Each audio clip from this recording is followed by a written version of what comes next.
Good evening, all. You nearly caught me sipping out my cup of tea, my cup of rosé. Good evening, Richard. How you doing, mate? Evening, Paul. We know it's vodka and Bacardi in yours, Paul. Oh, You've in been out my in Benny dreams. Domino. My wife yesterday, she made me a Tia Maria. No, was it Tia Maria? No, not Tia Maria. What's the other one? Anyway, she made me this liqueur coffee, right? She likes to drink Mrs. T. And when I got it, it was one of them like, oh my good God, you could put a bit of coffee in there, you know what I mean? But anyway, that's another story. Sounds good. Richard, well, I was just going to say, Paul, being with you for such a long time, she's got to like a drink, hasn't she? You know what I mean? mate, do you know what? That's not a bad shout, to be fair.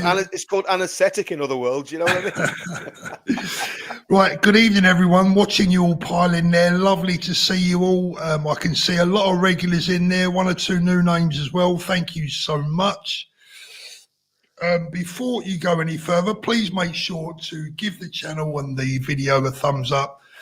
I'd really appreciate it. So, Richard, good evening. Welcome. It's 10:32 here in Spain. It's 9:32 here in sunny Northern Ireland, and it's still sunny here. We've still got the benefit. I could walk around in my t-shirt for another hour here. You know what I mean? It's fantastic. Lovely. Beautiful Northern Ireland. Love it. Beautiful. And it's the most patriotic time of the year. It is indeed. It is indeed. Red, white, and blue everywhere. Bands are getting ready. Bonfires are about to be lit. People are going to party like it's 1999 or 2099 or whatever it is now.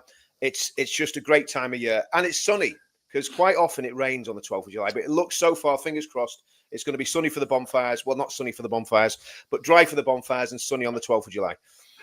Right. So let's have a little look.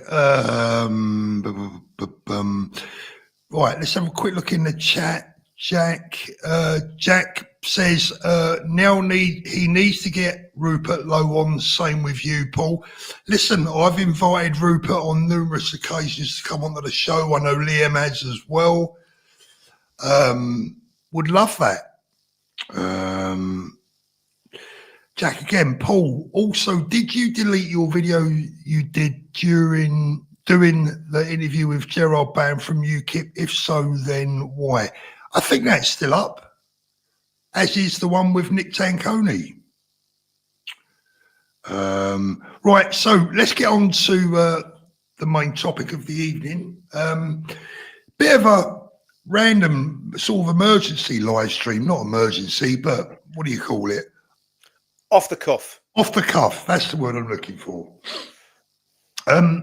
Like many others, yourself included, I sat there tonight and watched Liam's excellent podcast with Ben.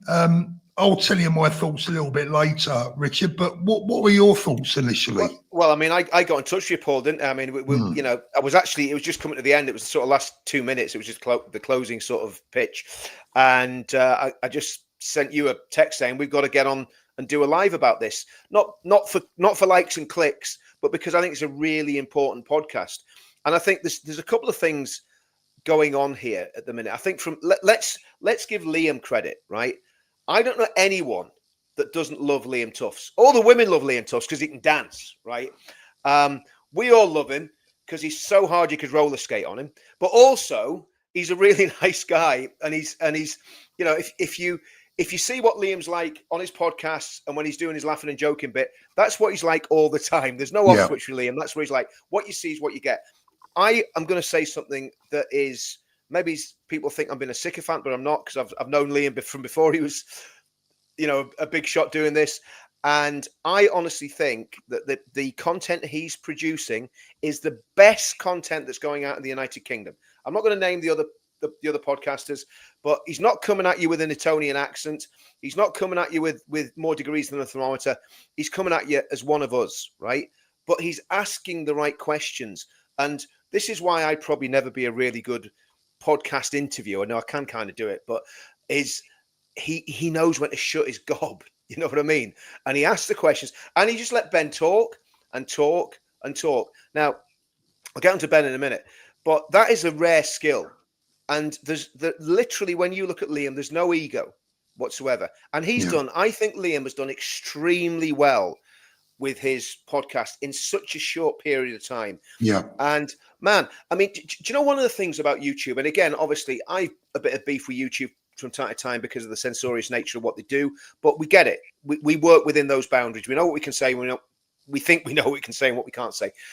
But one of the things I like about YouTube, it gives people like me and you, Paul, and Liam, and just normal working class guys that can talk a bit and have a bit of a brain. It gives us a chance to be heard, and it gives Liam a chance to be heard, and also make the people on his podcasts heard. And you know, I think he's fantastic. I hope he gets as big as Joe Rogan. And I'll be honest with you, right? I don't watch Joe Rogan. I think he's better. That's what I was going to say. I like Joe Rogan. I think he's okay, but he's always drunk. He's always smoking weed. When Liam does it, he's straight as a die. Yeah. He's very, very. He treats his people he's interviewing with respect and compassion. I've seen him interviewing people, and the people he's been interviewing, it didn't happen tonight, and I'm going to go on to Liam, onto Ben in a minute. Didn't happen tonight, but I've seen Liam interviewing people, and basically you see that they're starting going into the train wreck territory, and Liam almost puts his arm around them and just backs off, doesn't go hard on them, lifts them up, lets them say what they're going to say, but tries to not let them make a fool of themselves, right? Because people on a podcast can. Because you're bearing your soul. You could say all sorts. It's a very unique skill to be able to do that. It is, and it's emotional intelligence. And yeah, I mean, look, I just think Liam's a great guy, and I think he did a great job tonight with Ben. And obviously, getting on to Ben. I mean, Ben. Thank you, Debbie. Thank you very much. Go on, Richard. Carry on. Ben held Liam's attention. Like, I could see that Liam, and watching Ben, I was transfixed because he had not just an answer for every question, but a highly intelligent answer for every question. And also, he didn't know what those questions were going to be, but everything he said made sense and came across as measured and balanced and moderate, right? And we're not talking about moderate things here. When you're talking about immigration, you're talking about demographics, you're talking about social cohesion. These are things that you can, as I have on many occasions, you can very easily stray into sounding like a bit of a nut job. Yeah. But Ben, when he does it, he comes across as measured, sensible, intelligent. But here's the thing, without any compromise whatsoever. He is I think there's a backbone in Ben, and there's a steeliness in Ben that is lacking in any other politician. Now that some politicians can bluster around and stick the chest out, that doesn't mean they've got what it takes to be a prime minister and be a leader. Having got to know Ben over the past, what is it, year, whatever, however long we've been chatting to Ben, and probably been in contact with him a little bit more. I'm not massively involved in any of this with Advance, but a little bit more, trying to help him and promote Advance. I think Ben is the real deal, and I think that came across in bucket loads tonight. Now criticism. Let's if we're going to be good friends, let's be critical friends as well. Maybe he should just mention Nigel a little bit less. I know people goad him into doing it, but maybe he should just kind of not say much about Nigel, talk about reform and talk about what's wrong with reform, and then talk about his own policies. We all know what Nigel is. Anybody on our side knows what Nigel is. I love hearing Ben talking about what he's going to do and what the party's going to do and the structure of the party and the idea of the college and the free. I mean, of course, the other thing is as well, Paul, sorry for going on this monologue, but the other thing is, with Ben, a lot of the stuff that Ben's talking about is straight from the pledge. So people were saying to me, I was getting emails through the pledge. 90% of them were really positive, and we've had a lot of traction on that email that we sent out to the pledge database. And thanks for all the responses, all the negative ones as well as the positive ones. But some of the negative ones were saying, well, why are you promoting Advance? Well, the reason we're promoting Advance is because Advance absolutely supports every single one of the doctrines. The leader of Advance has signed the pledge. Not only has he signed it, Paul, he's to a certain extent, and I don't want to be egotistical and take say it's all because of the pledge, But freedom, equality, democracy, sovereignty, they are the 4 core principles of the pledge. That's what the pledge is built on. That's what everything's been built on since 2017, since we started doing this and we all started talking about this stuff and thinking about this. So we now have a party that absolutely buys into everything that we believe in, promoting Christian values, promoting the fact that the UK is a Christian country and that everything that we have comes out of that. Ben gets all that. And you know, I don't think he's a particularly religious man, but he gets all that. He understands it all. And that's vital. And I also believe that he's a man of very, very high integrity. Is he perfect? Absolutely not, because none of us are. But absolutely super. And the other thing is, one of the things that he said that I thought was fantastic, and I'll stop talking a minute, but do you know what? I'm excited about that podcast, Paul. Yeah, I am. Who was that? Was that Danny? Was that Danny in the comments? Or did I miss No. Just saying, no. Carry on, mate. I was really excited watching it. I sat there speechless. My wife was sitting across. Ditto. We were the other side of the table. We watched it together. Yeah. And I just said at the end of it, I just looked at my wife and I went, "Wow." Yeah. Just wow. And I sent Ben a nice message. Yeah. I mean, this is private, but this is a mark of the man, right? Mm-hmm. I sent Ben a nice little message just to congratulate him. Yeah. And he sent me, he's out at dinner with some friends, and he sent me a lovely voice message back. The guy is just humble. And this is not about, he recognises us, so we're going to back him, whatever. No. It's not about that at all. I've been around people in my life that would have a much higher profile than Ben has at the moment, at least. And frankly, I don't want to know them, right? I never wanted to know them then, and I wouldn't want to know them now. But from the day I met Ben, there was something almost spiritual about him. I agree.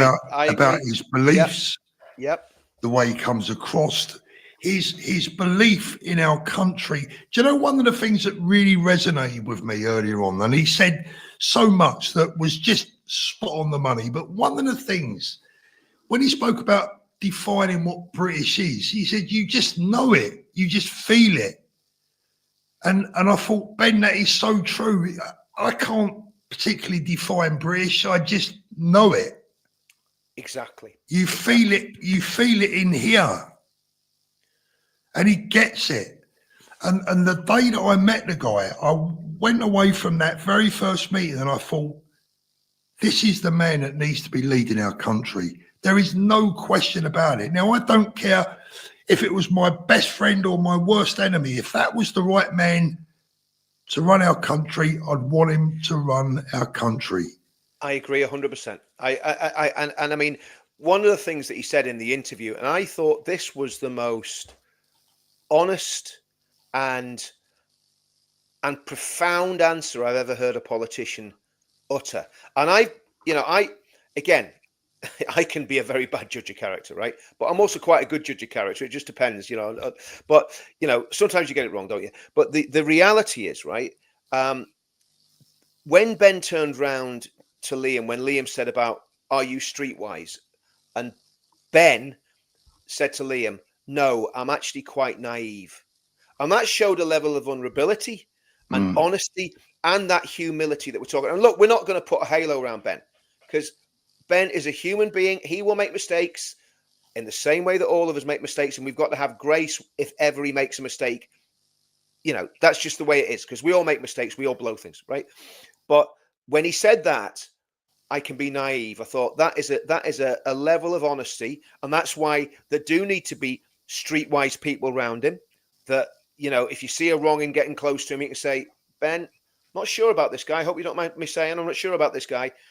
Because, we all need that. We all need someone in our corner that can turn around and say, I don't really like them. Yeah.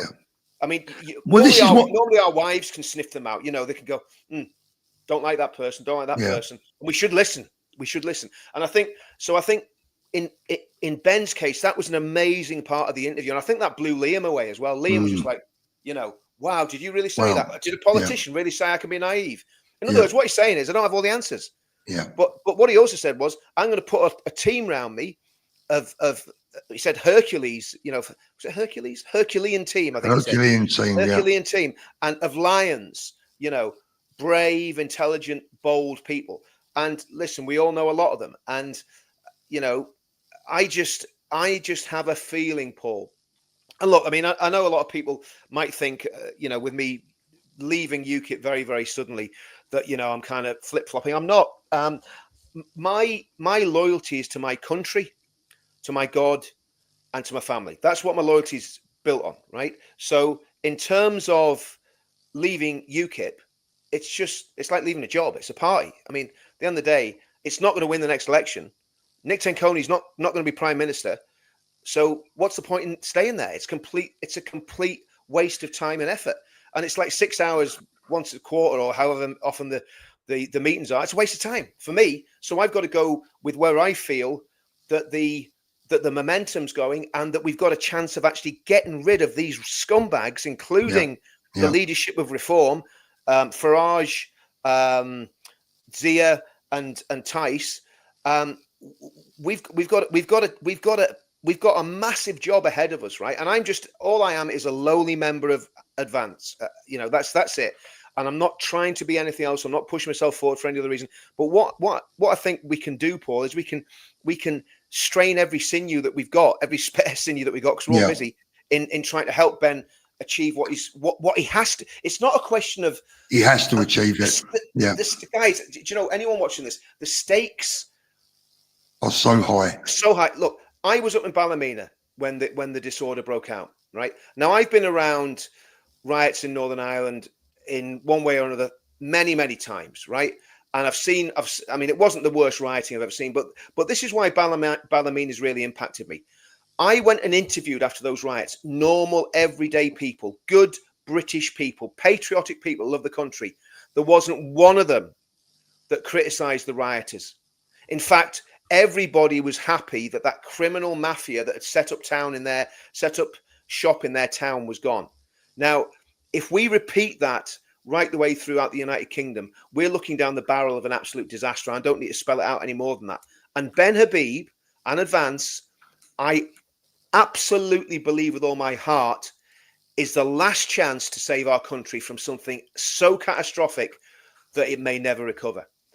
And that's all I'm going to say. But I think that's a frightening prospect. But Neil, it's the truth. It's the truth, Paul. And we've got to keep saying, let's get serious about it. Stop the infighting. Stop the backbiting. Stop the splitting of the patriots into little camps where we're falling. I'd go and have a pint with Nick Tenconi and Ben from UKIP tomorrow. I don't have any. There's no personal beef. I don't have personal beef with anyone. But we've got to get together, and we've got to get behind one party and one leader and back him to the hilt and say, he's the man. Come with the hour, come with the man. He's the man. Let's follow Richard, I don't understand where these splits are coming from, because ever since I've been following politics, which is basically pretty much all of my adult life, but around 2010 is when I really started to take notice. Everyone I've ever known, every time you speak to anyone, every time you get involved in a conversation, everyone says the same: we need to unite. Here is our chance. Here is our best chance.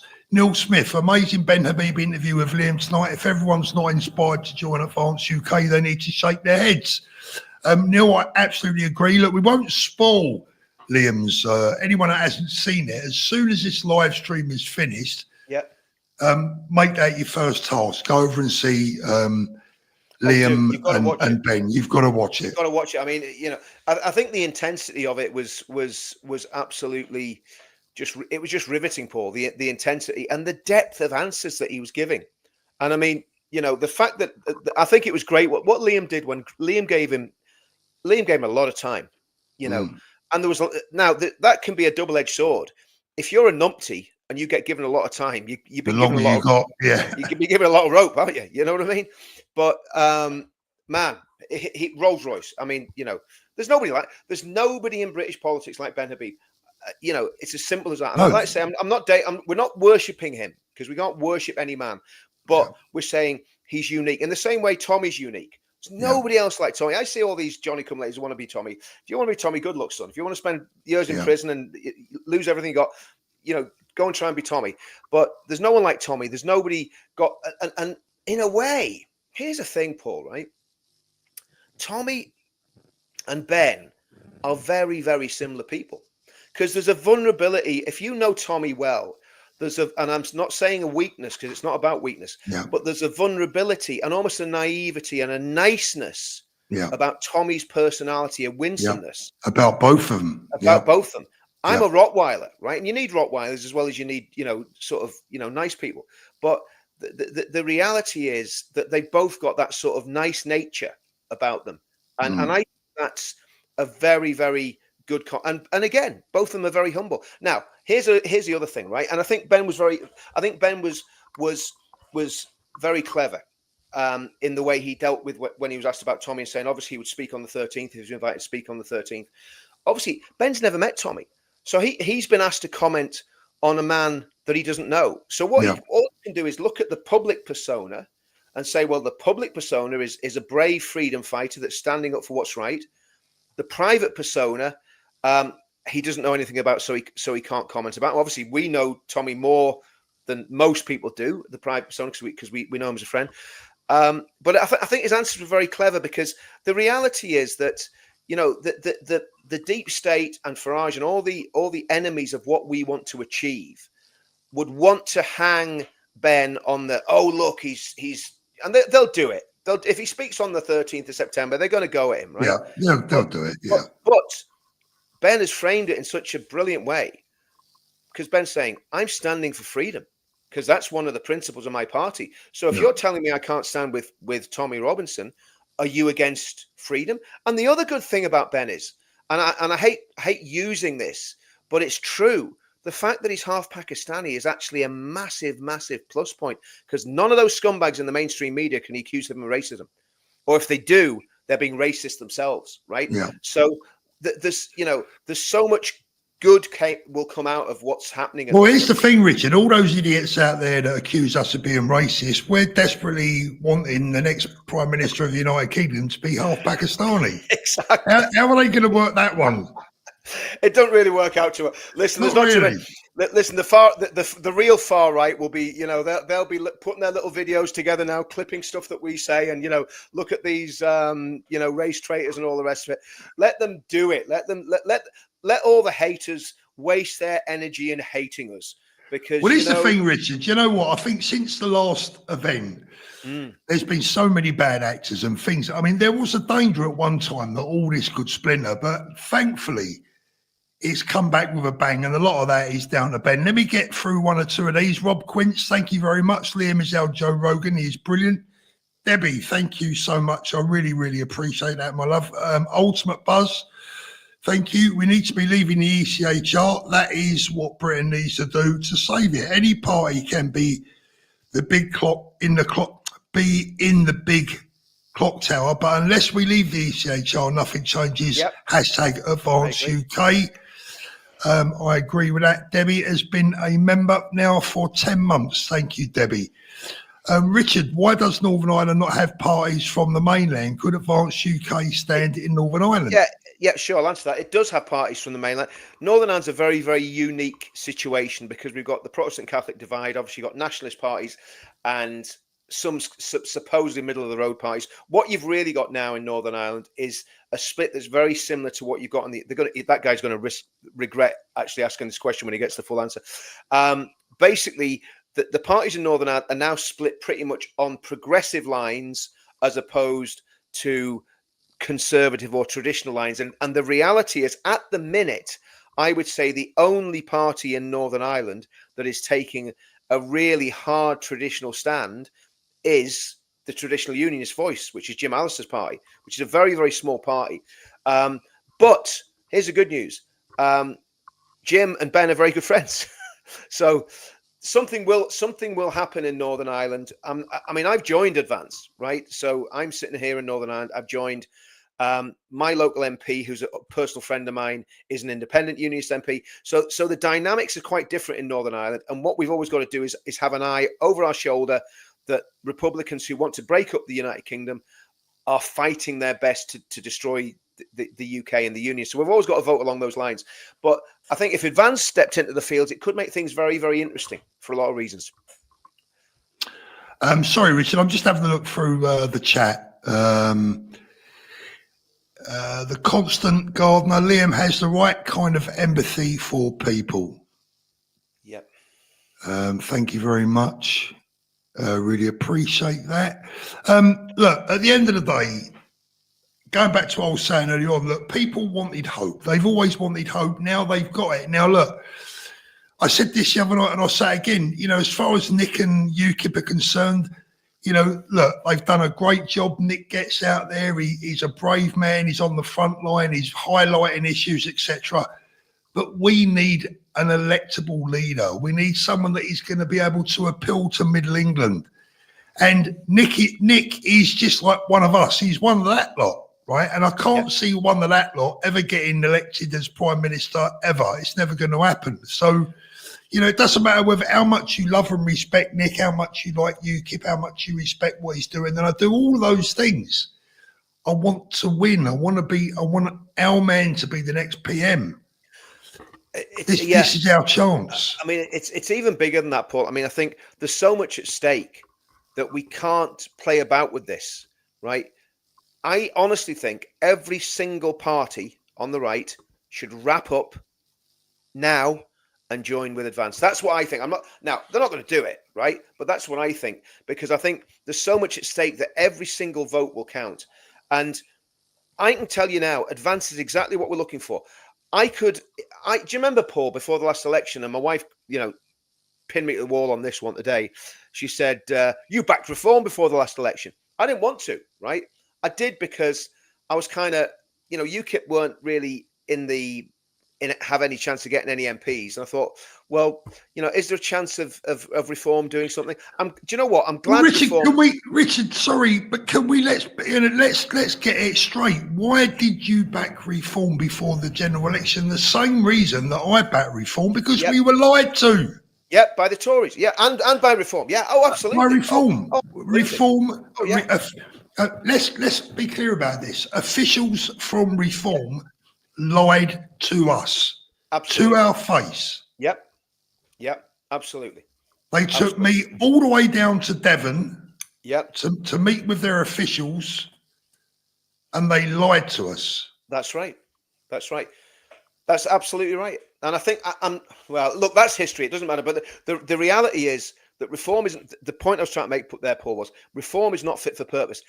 I did that. I was like, Paul, I was saying, don't trust these people. Do you remember? I was saying it week after week. Don't trust them. They can't be trusted. And obviously, because I knew Farage's form, I know what Farage is like.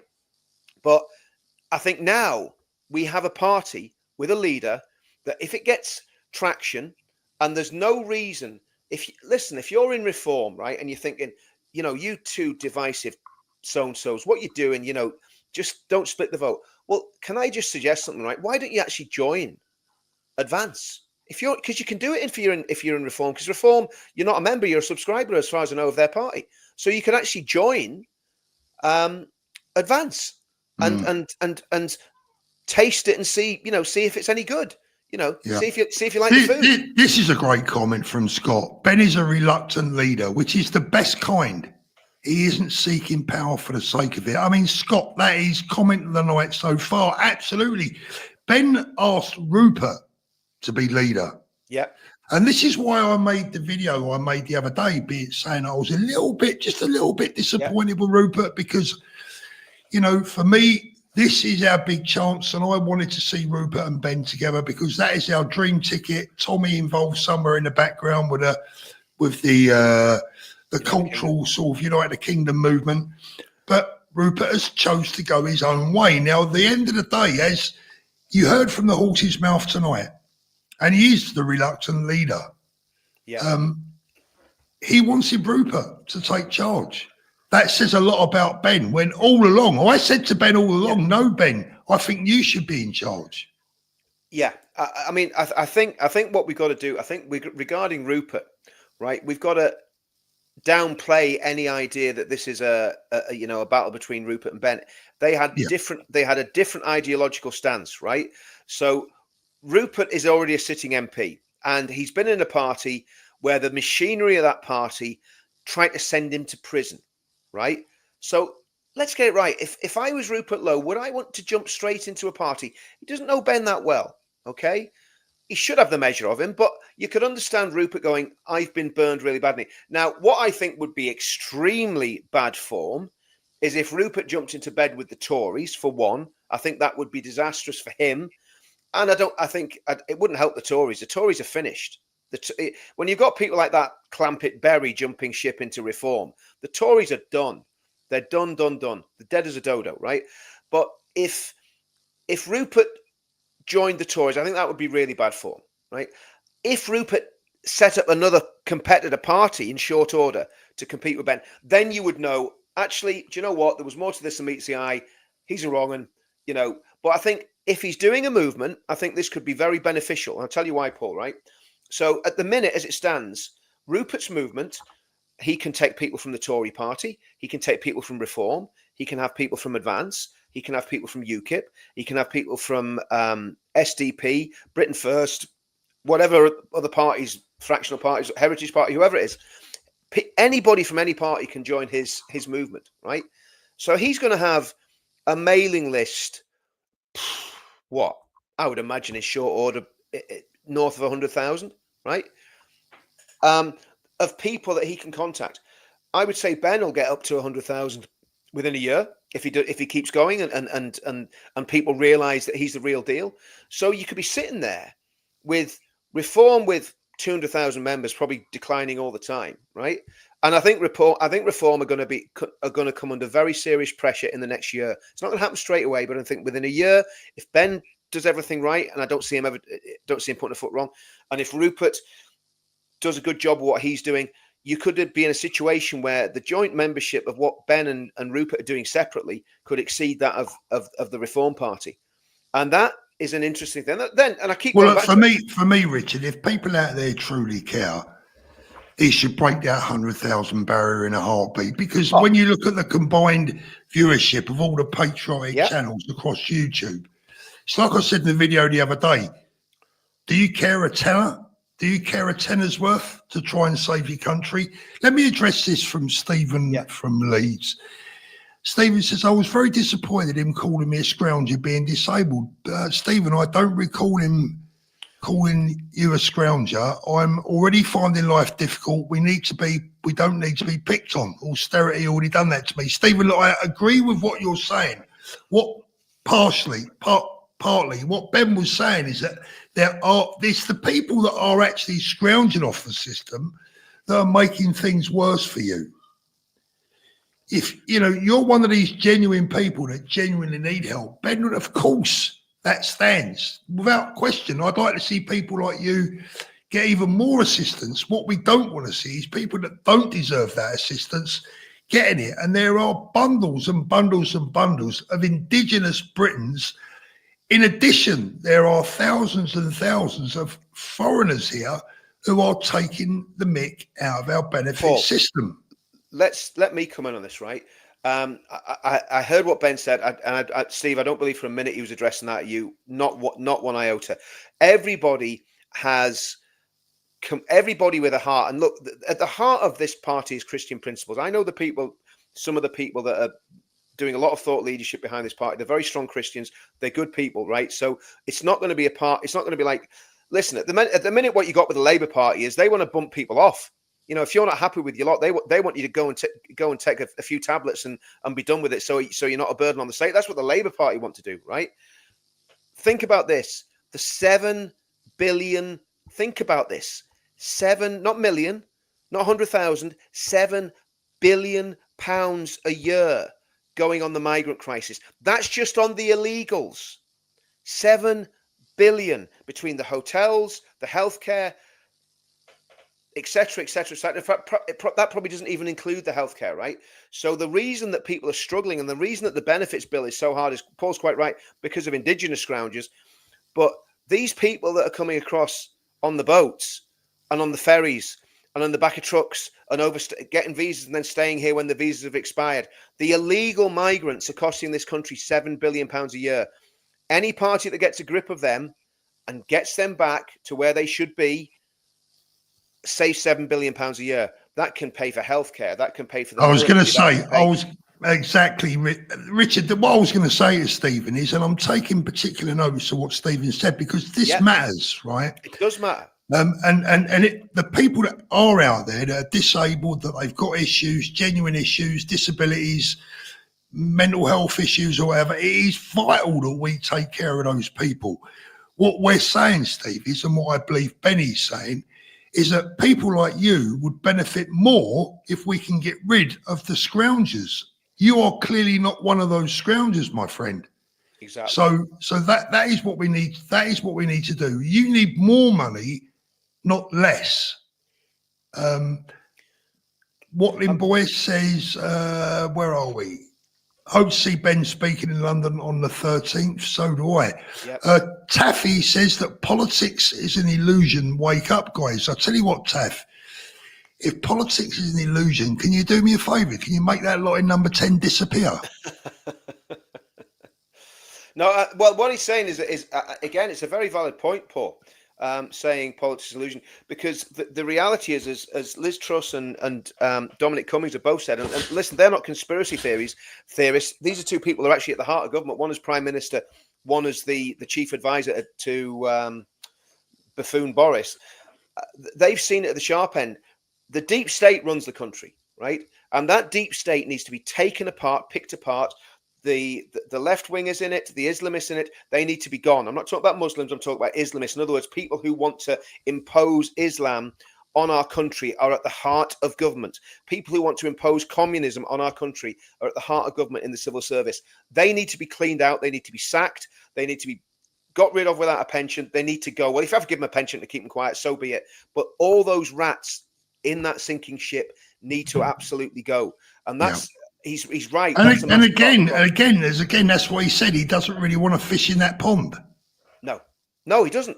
I mean, politically, there's so many problems, Paul. I mean, if you look at how corrupted it's going to take something that is so dynamic, and that's why Ben needs this college of 100 wise sages to advise him, and experts in every single field, experts in AI, experts in, biotechnology, experts in, environment, everything, energy, the whole lot.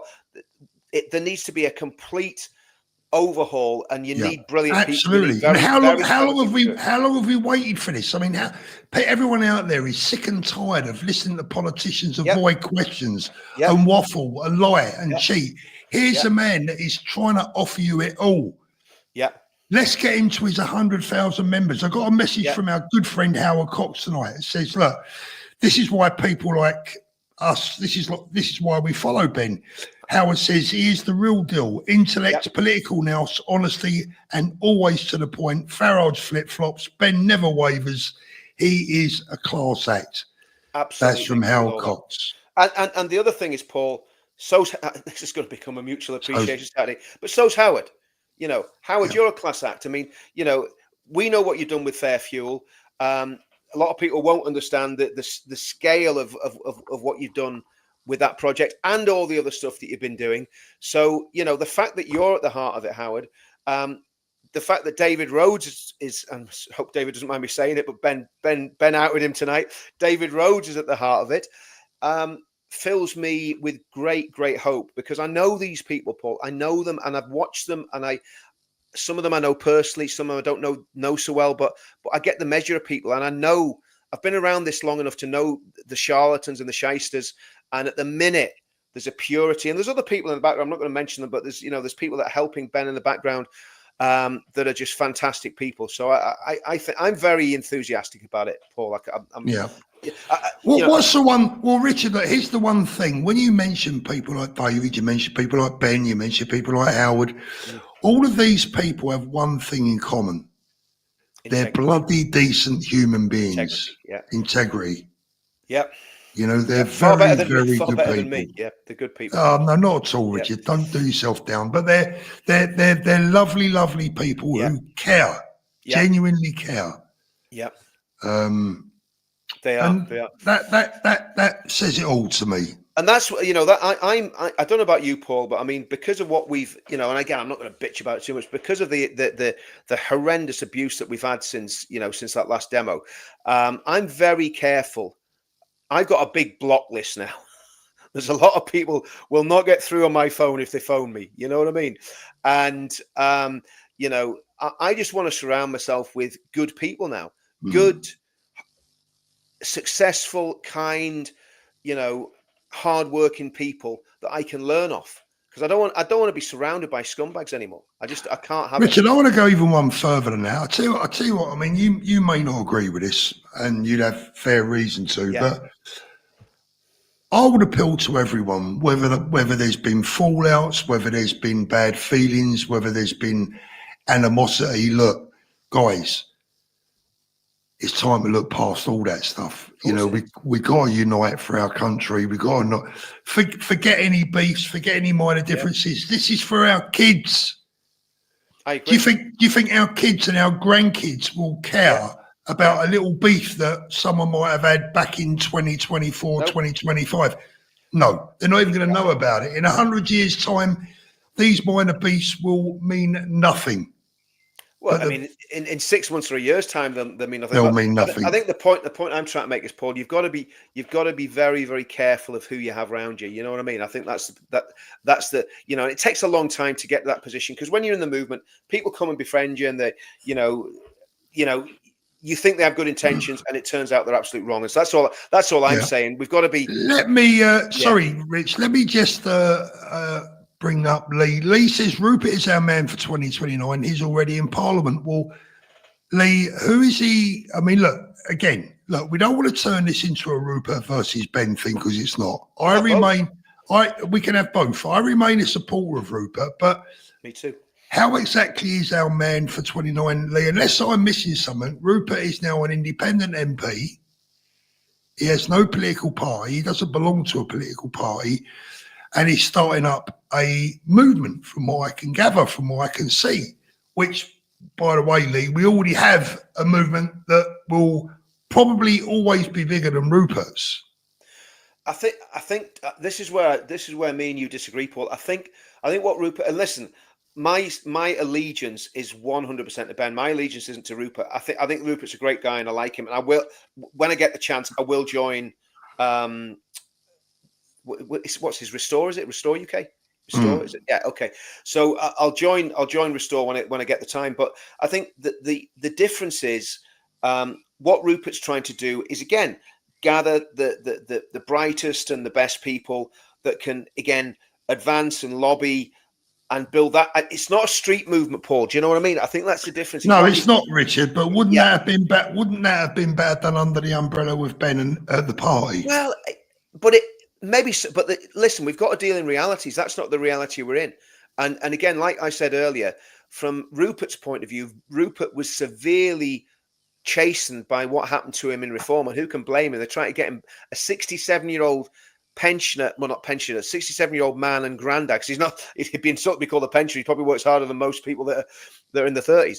But a 67-year-old man, they were happy to send this. Guys, listen, see if there's anyone in the comments, right, and you're a Reform fan, a Reform fanatic. Think about this, right? One of the brightest stars in Reform, Rupert Lowe, they were willing to have him sent to prison. And let's get it right, there was no case to answer. So you've got to ask, was there any truth in what they were alleging against him? It seems not, because the police would have prosecuted him. So they were willing to send Rupert Lowe to prison for a very, very serious offence. And this is a man that's been openly critical of the grooming gangs, etc., and would have been going into prisons that are dominated by fanatics. And that's what Reform and Zia Youssef were willing to do. So if you're a Reform fan, right, I'm sorry, I think you need to wake up, smell the coffee, look at what Reform's really about, and seriously think about shifting your allegiance to advance. Getting back to the Rupert thing, Paul, I think Rupert is building a movement. I wish him all the best in that. And I hope he's doing it with the right intentions. That's all I'm saying. If he's not, he'll be found out. And do you know what, Paul? I don't think there's any room for wrong-uns anymore, right? So if people are doing it for a reason other than saving the country, whoever they are, they're going to come a cropper, because we need the Tommies, the Bens, the Ruperts, the David Rhodeses. We need those people leading this charge, right? And everybody needs to bury their pride and just follow the leaders. And that's where I'm at. Jack, to answer that question, UKIP or Nick hasn't signed the pledge. I'm not. Well, no, actually, I'm not sure. I'm not sure. He may well have signed it. He may have signed it. We don't know. He hasn't publicly signed it. He hasn't signed it a public signing. And I'm just going to be honest, okay? Look, I think the time for faffing about is over. The last thing Nick said about the pledge was extremely negative. He said, and it was on Tuesday, so I mean, it had hundreds of thousands of views. It was extremely negative and totally unnecessary. And basically, that was the last chance UKIP had of ever interacting with the pledge. I'm just going to be brutally honest with you. It's just the way it is. One or two negative comments. I mean, I'll bring one up. They can show themselves to the world. Yeah. No, thank you. Find a Christian Englishman look harder. I mean, look, Ben is an Englishman. Yeah. Ben is as English as me and you. And he's a Christian. So there you go. You got him. You've got a Christian Englishman, that annoys me, that stuff. We've done that one, haven't we? Thank you very much. The trash panda. Isn't it true that all the internal shenanigans and reform don't really affect their polling and election chances? Farage is Teflon politically. Keep on doing what you're doing. Good at the superb marches. Teflon, I'm not so sure. I think Nigel's number is slowly but surely. I think his hand is being revealed. Listen, I've been involved in this, as Searchlight very, very ably pointed out today in their hit piece on me. I've been involved in politics in this field since 2017 with UKIP, when we basically got Jared into UKIP.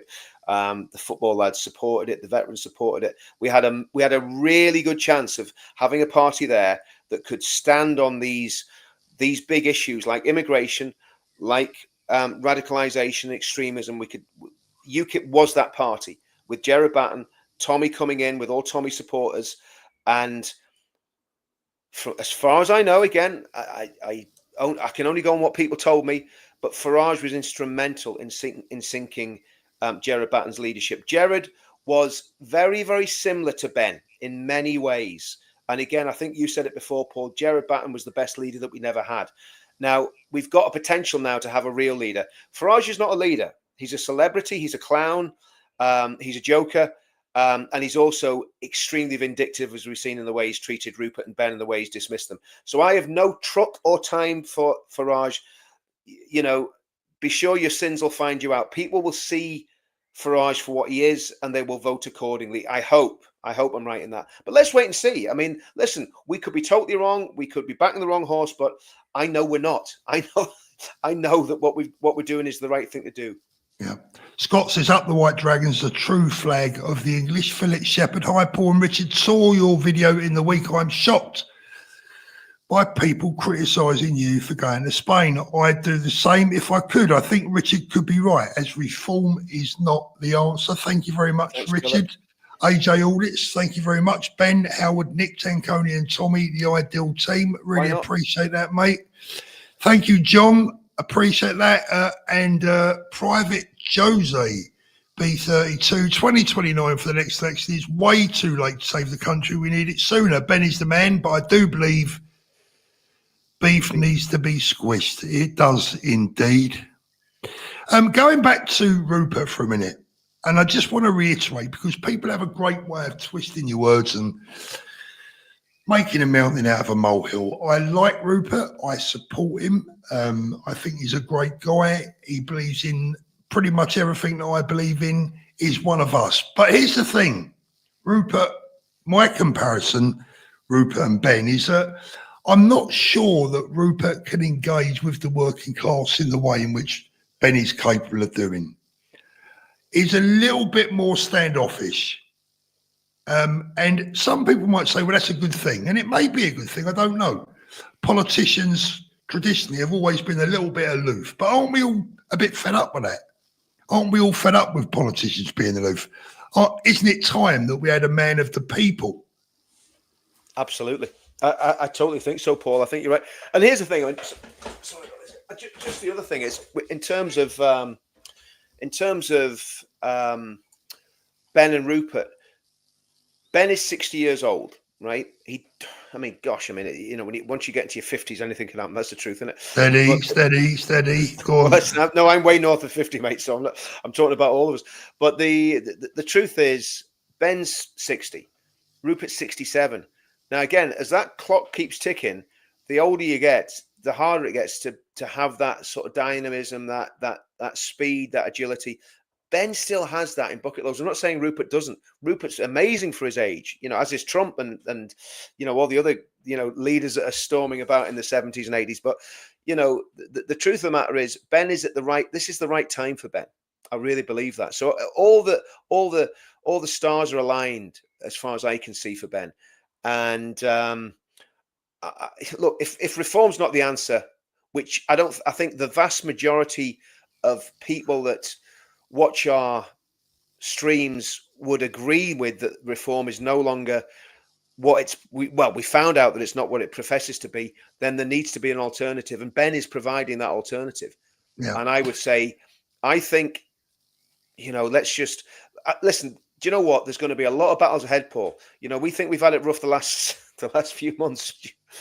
It's going to get a whole lot worse, brother.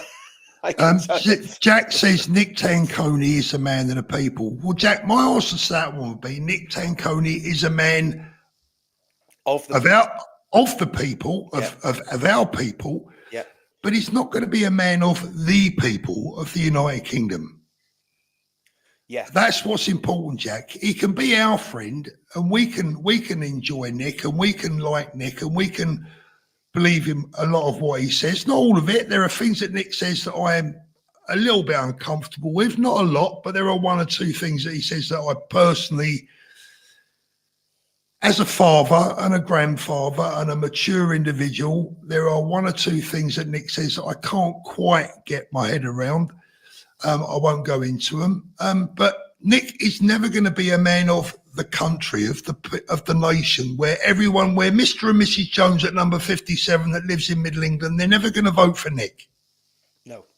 Unfortunately, whether we like it or not, that's not going to happen. And with all due respect, and I'm not having a go, because if I was doing what Nick Tanconi was doing, if Richard was doing what Nick Tanconi is doing, I've done it. Well, you've done it. We all know the popularity that it brings and the adulation from a certain amount of people. But I tell you what, stand as an MP and see how far you get. I think that's the thing, Paul. I mean, look, at the end of the day, I've done street activism and I still do it. I still do demos. I'll get involved in stuff, as and when it happens. And, I've no problem doing it. I'll do it on my own. I've done stuff on my own, crazy stuff. But I mean, the reality is that that's not going to win elections. It gets you really good traction on social media, and that's great.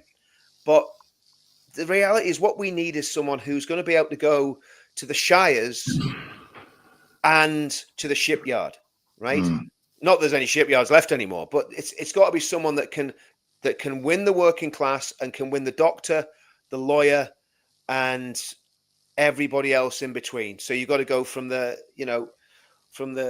guy that's sweeping the roads, and that's not to denigrate people sweeping the roads, the guy that works on the building site, the soldier, right the way up to the elite. And that's what we need. And we need someone that can attract that. Now, the truth is, we've got to be honest about this, right? And this is where we need to talk straight.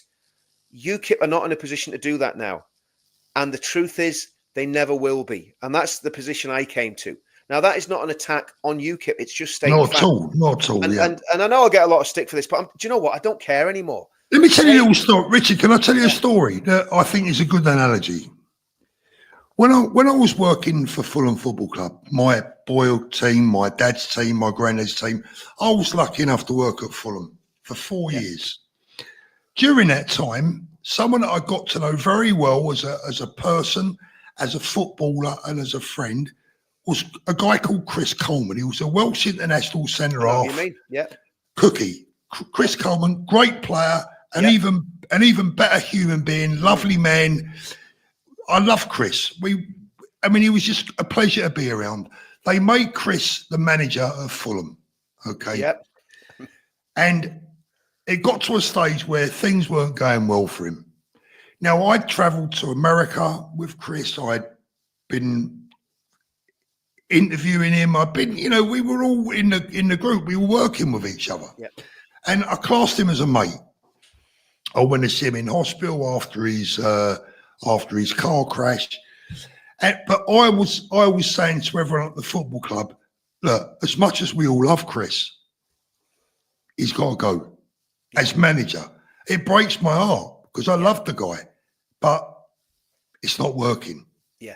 And people, one or two people there said to me, but Thorpe is our friend. We all love him. I said, mate, I love my mum, but she wouldn't be any good as manager of Fulham. Yeah. Right? So you have to put your raw emotions about certain individuals to one side at certain times. When I didn't care who was manager of Fulham, I wanted them to win. I don't care where they come from. I don't care if I like them. No, and Paul, the thing is, this is far more important than football. Of course. It is. This is literally the lives of our children and grandchildren that's at stake here. If we get this wrong, we're old men. We're not old men. We're on the wrong side of things. You know what I mean? I'm going back a year every year now. I know you're looking so much younger, Paul. It must be space. Just give me 2 seconds, mate. I'm just going to close the door. Yeah. He's left me to it. I don't know about looking younger. Chance would be a fine thing.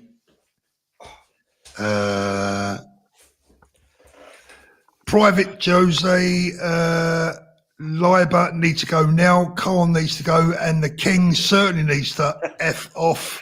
He's a traitor to our beautiful country. I was going to say off with his head, but I'll probably get arrested for a hate crime. John. Let's have a look. John, again, my worry is Ben and Rupert will cancel each other out. If they do not get together at some point, I don't think that's going to happen, John, luckily enough. Well, I think here's the thing. If that does happen, and this is where I am going to show a bit of partisanship, if that does happen, it's going to be on Rupert, because as long as Rupert doesn't start another party or do something silly like join the Conservatives, because he can't join Reform. Here's the thing with Rupert, right? Rupert cannot join Reform, and he wouldn't join Reform, right? He can stand as an independent at the next election. That's fine if that's what he wants to do. He could join the Conservatives, which would be an absolutely crazy move because they're a complete busted flush.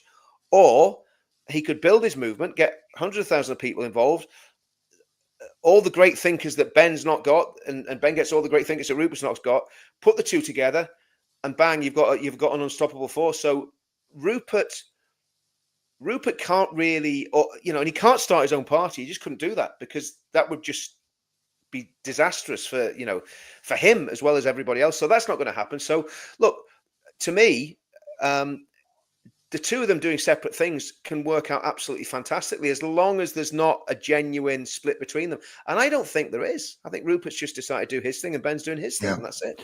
I mean, my appeal, going back to the UKIP thing for a minute, my appeal to all the good people of UKIP, my appeal to Nick Tanconi, who unquestionably is a brave individual that, as I said, we're sitting here praising him tonight, right? We're not having a moan, but Nick, if you're watching this, mate, please, put all your efforts and all your energy and all your lion-like features, put it behind Ben. That's what we need.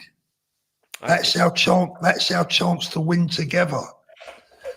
I absolutely believe that. I mean, I can't see why any party on the right would continue going.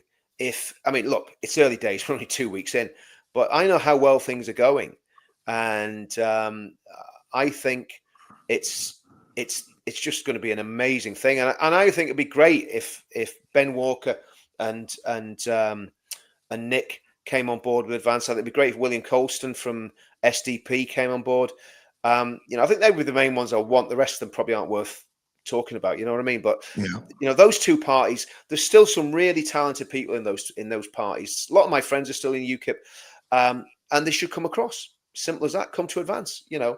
I'm not. There's people on the NEC, friends of mine on the NEC that why not? And I'll tell you what, let's leave the UKIP thing to one side for a moment. What about everyone over at Reform? Oh, yeah. Come over. You don't even have to leave Reform to join Ben. Yep. So I asked you this question for the 100th time. Why not? Well, more importantly, would you gamble £10 to try and save your country? Could Ben really do what he's saying he's promising to try and do? Do you believe in Ben? Do you believe that this could happen? Our dream could come true. Would you gamble £10 to join Advance UK and give everyone a goddamn chance? Bob Hunter, thank you. Hi, Paul Richard. By their deeds you shall know them. This idiom reveals someone's true character or intentions. I love you guys. Thank you so much for that. Very kind, Bob. Very, very kind. Sharon, thank you. Ben cares for the country, would be a brilliant MP. I absolutely agree. Richard, I'm going to wind it up, mate, because it is 11:30 here, and I'm absolutely we just knocked out an hour there, Paul. I mean, that was some going. Before we leave, I just want to thank everyone for the most beautiful messages that I received on yesterday's video. God bless you all. Thank you so much. You don't know how much of a lift those messages gave me. I will admit, over the last few weeks, there have been times when I've doubted myself. I admit it. And this is a bit of a confession before I go, Richard. It's quite emotional in many respects that I did a video before I left England talking about my PTSD and the fact I've been on medication for years for quite severe PTSD. One of the side effects of my my mental health, if you like, it's one of my. I struggle at times. Sometimes I struggle to cope, and it takes me a week to get to grips with what I'm trying to cope with. I never used to be like that, but since the robberies, since the interactions with the law, I've struggled at times. And you can doubt yourself. If enough people lead you that way, you can end up doubting yourself. But yesterday's video, if my wife went through the messages and it made her cry, because they were just wonderful, Richard, and I thank everyone for it, but yeah, I mean, without you guys often say you need us. Well, thank you, because I need you too. Same as Paul. I mean, some of the people in the comments, with me have encouraged me over the last few months, because I've had a very, very difficult few months myself. But you've had the worst of it all, Richard. Do you know what? The thing is, Paul, you get calloused and strong. I'm stronger now than I was when I went into this. None of this has weakened me. It's like a superpower. It's made me more determined. And look, and the other thing is, let's get it right, Paul. Other people are going to attack us. Other people are going to try and destroy us. I mean, people literally try to destroy every area of my life. And do you know what? I just leave them with God, because if I got that bitterness and hatred in my heart towards them, that is natural in the natural man, it destroys you. I'm just looking at I'm sorry if I'm smiling. I'm just looking at Tim Jacks. I'll punish you. I'll punish you later, my friend, for that comment. So it's just carry on, mate. Yeah. No, I mean, it's so I think what happens is when you go through these things, you come out of them the other end a lot stronger, Paul, and it's just all part of life's great experience, isn't it? And you just got to embrace everything that goes on and go, well, look, we just keep fighting. You keep fighting and keep fighting and keep fighting. It's like Trump. When Trump got shot at, what did he do? He didn't cower. He stood up, punched the air, and went fight. And that's the mentality. If we're going to win this, we all need it. And Because look, the other option is if we don't win it, we either lose our country or we're in for a terrible conflict. And I would much rather do it peacefully and with with the government on our side than the government against us. What a lovely message. Red Dead Rasta. Paul, if I've offended you in the past, I apologise. I've realised you are legit. My friend, thank you. And no hard feelings. Yeah. Takes a big man to say that. Yeah. Right, guys, we're going to draw it in. Adam's back again. Go on. Just before you go, Paul, what about my channel? What about what about Counter Media? Listen, do the guys, business. Counter Media on YouTube. Get across. You'll find it. Just search in the toolbar for Counter Media or Counter Media UK. Like and subscribe. That's all I want you to do. I don't want any money off you. Just like and subscribe. And because I want to build that channel up, it's sitting around 5,000 now, which is all right. And obviously if you're already subscribed to Richard Inman, which is around 45,000, jump across onto Counter Media, because I'm putting a lot of content on Counter Media. I'm not putting on my own channel now because I want to build them both up. I don't want to lose either one of them. I want them both going. So yeah, if you do that, guys, it's not going to cost you anything. Counter Media, like and subscribe. Right, so go over to Richard's channel. Please do that. Before you go, please don't forget to give me a thumbs up. And also, if you could, if you're not already subscribed, please do so. If you're a previous subscriber, please resubscribe. But most importantly, please get over to advanceuk.org.uk. There's a link in the video description below and join up. Let's do it. Let's save our country together. Let's save our country, absolutely. Love to everyone. Have a great weekend. I may well be back tomorrow night with Danny, the other third of the Three Musketeers. But I'm trying to get us all back on the same stream again. It's just doing the juggling act. You know what it's like, guys. Love to you all. Richard, have a lovely weekend. Yes. Take it easy, guys. See you all soon. Fantastic. See you soon, everyone. Thank you. Good night.